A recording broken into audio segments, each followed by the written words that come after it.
Hello beautiful friends, మరో కొత్త cooking బ్లాగ్తో మీ ముందుకు వచ్చేసాను.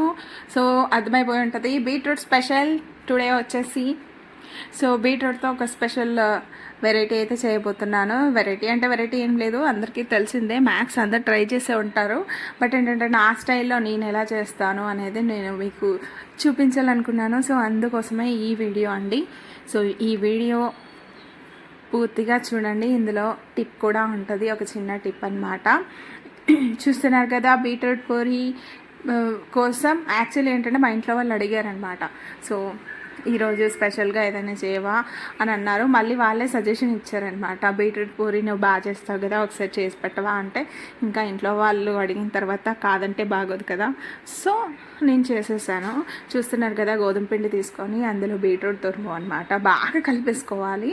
నేను ఇందులో ఆయిల్ కానీ ఏమి వేసుకోలేదు, చిన్న సాల్ట్ వేసుకొని బీట్రూట్ తురుము వేసేసుకున్నాను. ఇందులోనే వాటర్ ఉంటాయి కాబట్టి మనకి వాటర్ కూడా చాలా తక్కువ పడతాయి అన్నమాట వేసుకోవడానికి. సో ఫస్ట్ అయితే నేను బాగా కలిపేసుకోవాలి బీట్రూట్ అండ్ గోధుమ పిండి. చూస్తున్నారు కదా ఎలా మిక్స్ చేస్తున్నాను. సో ఈ మిక్చర్ని మొత్తం అన్నమాట అంతా బీట్రూట్ అది గోధుమ పిండి కలిసిపోయేలాగా మిక్స్ చేసుకోవాలి. సో ఇందులో ఏంటంటే నేను చపాతీ పూరి రెండు ఎట్ ఎ టైం చేయబోతున్నాను అనమాట, ఒకేసారి. అంటే అన్నీ నేను ఫస్ట్ అయితే చపాతీ చేయబోతున్నాను. ఇలా పిండి కలిపేసుకొని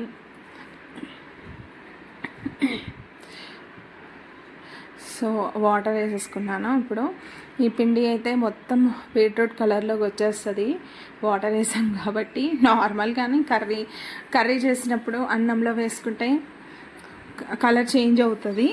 సో అలాగే గోధుమ పిండిలో కూడా చేంజ్ అయిపోద్ది అనమాట. సో చూస్తున్నారు కదా, ఇలా వచ్చేసింది. అంటే ఇంకా మెత్తగా కలుపుతాను నేను. మిగిలిపోయిన దాన్ని కూడా నేను, బీట్రూట్ ఉంది కదా మిగిలిపోయింది, దాన్ని కూడా నేను ఏం చేస్తానంటే ఎండుమిర్చి ఇంకా వెల్లుల్లి కాసింత జీలకర్ర వేసేసి మిక్సీ పట్టేసి, తర్వాత ఆ మిక్సీ పట్టిన దాన్ని కొంచెం ఆయిల్ వేసి ఒక పెనం పైన, నాట్ పెనం, ఏదైనా కడాయి తీసుకొని అందులో కొంచెం ఆయిల్ వేసి కరివేపాకు వేసి కాస్త బీట్రూట్ తురుము వేసేసుకొని ఉప్పు వేసేసుకొని లాస్ట్లో ఈ ఏదైతే మనము మిర్చి చేసుకున్నామో అది అందులో వేసేస్తాను. సో ఫ్రై అయిపోద్ది అనమాట. సో ఇది వచ్చేసి కలిపేసుకున్నాను కదా, 10 minutes అలా నేను పక్కన పెట్టేసుకొని ఆ తర్వాత చపాతీ స్టార్ట్ చేశాను. ఇక్కడ చూస్తున్నారు కదా, పెద్ద పెద్ద చపాతీలు అయితే చేస్తున్నాను నేను first of all. So puri కోసం పెద్ద పెద్దవి అనమాట. ఫస్ట్ ఒక 4-5 పెద్ద చపాతీలు చేశాను. ఆ తర్వాత చపాతీ కోసం చిన్న రౌండ్స్ చేశాను. సో చూస్తున్నారు కదా, ఇదే అనమాట మా చపాతీ పీట. సో నాకైతే లేదు ఇంట్లో, దీన్ని వాడేస్తాను, ప్లేట్ పైన చేసేస్తాను.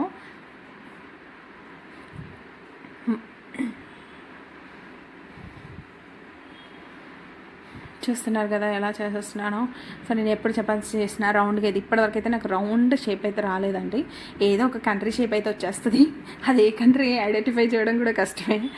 ఇంకా ఇక్కడ నేను చేసేది ప్లేట్ పైన కాబట్టి ఎక్కడైతే లావ్ కనిపిస్తుందో సైడ్స్కి అక్కడ లాగేస్తాను అనమాట చపాతీ కర్రతో. సో అదనమాట నా చపాతీ చేయడంలో స్పెషాలిటీ.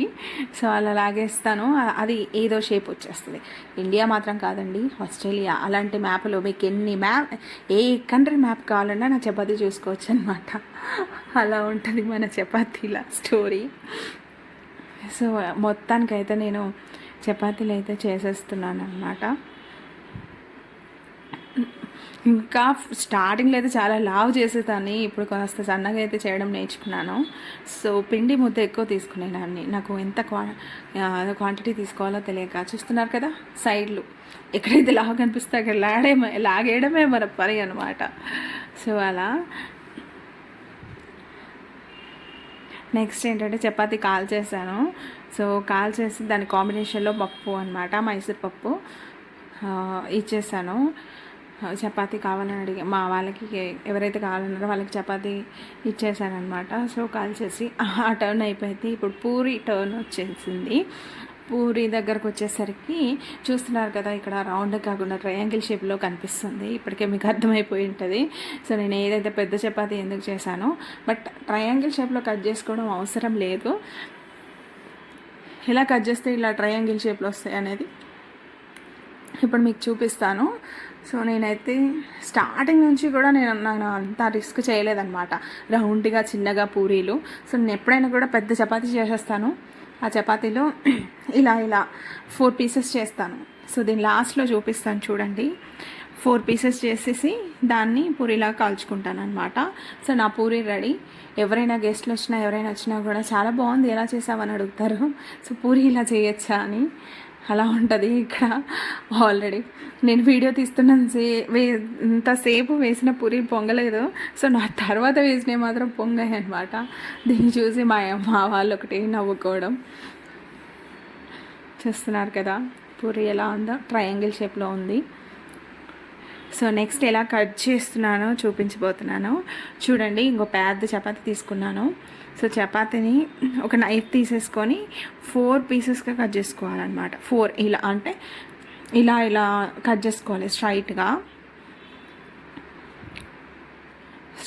కట్ చేసుకొని ఇటు సైడ్ నుంచి కూడా ఒకటి స్ట్రైట్గా కట్ చేసేసుకోవాలి.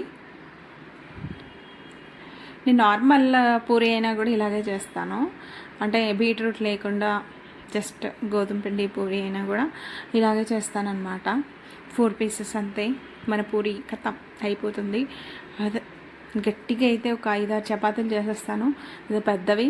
సో దాన్ని ఇలా కట్ చేసేసుకుంటాను, వేసేసుకుంటాను అంతే. ఆయిల్లో వేసుకోవడమే. చూస్తున్నారు అలా 4 వచ్చేస్తాయి అన్నమాట మనకి ఒక చపాతీకి. So puri ready. సో చూస్తున్నారు కదా, ఇలా అయిపోయిందనమాట మా బీట్రూట్ పూరి స్పెషల్ డిన్నర్ కోసం.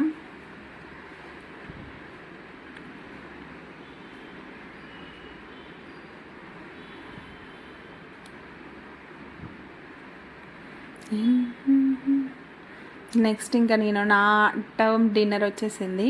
సో నేను కూడా ఒక 4 పూరి వేసేసుకొని ఆ తర్వాత కర్రీ అన్నమాట.